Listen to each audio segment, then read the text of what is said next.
Minor disclaimer about this set of videos. This was recorded on the PTR, and it's entirely possible that mechanics look or even behave differently when it's released on live servers.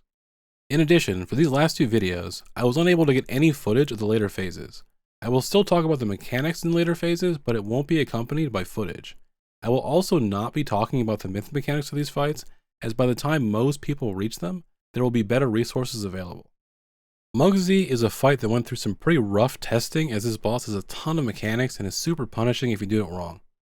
In this video, I'm going to try to describe the mechanics and how they click together, but do not mistake this for a guide on how to do the fight, as it seemed like from all the streams that I watched that most groups just spam wipe to this fight. This is specifically a primer. First thing you'll notice on this fight is that the room is divided in two. This is done on purpose to reflect the dual-headed nature of Muggsy.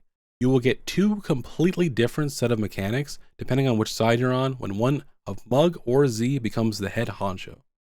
To pick the side you want to start with, majority of the raid needs to be on that side of the room. This will cause Muggsy to do a channel ray damage ability. We'll start with the Z side when it comes to explaining mechanics.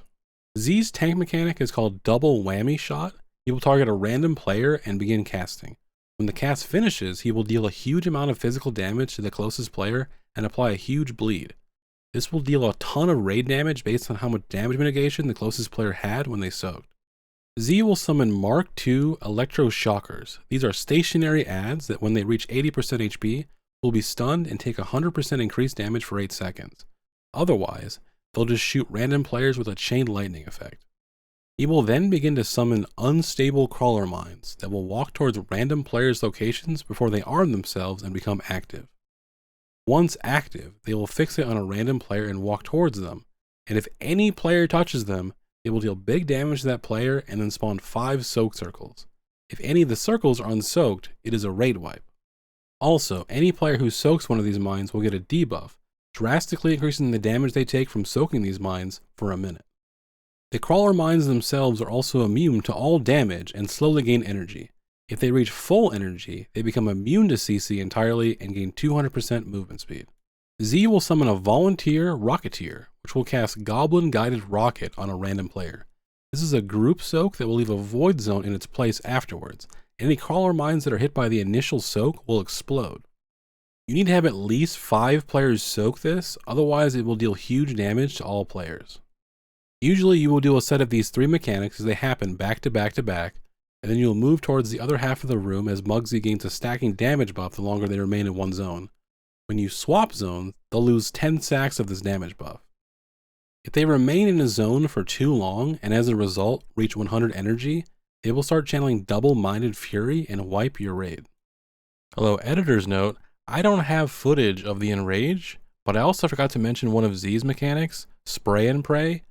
This will target a random player and lock onto them, and after the cast finishes will release a massive cone. This does big damage, so you want to move out of it, but you also want to aim it away from mines, as any mines hit will explode. Alright, now let's talk about Mug's mechanics. Mug will target 2 players with Earthshaker Jail, which is a group soak that when it finishes will create a circle of rock walls and a Galagio goon. Players inside the jail are trapped and the walls act as a blocker for line of sight. These walls can be broken by several mechanics in the fight, such as a crawler mine walking into one and frost shatter spears being aimed at one.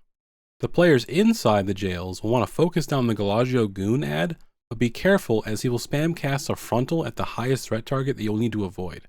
The ad will not auto attack for very much, so you can have an assigned DPS taunt it and bait the frontal in a pre-designated location to make it easier. You'll need to kill this ad before you leave the jail, as the goon will gain an enrage if Muggsy or another goon overlaps the jail, or if all players leave the jail.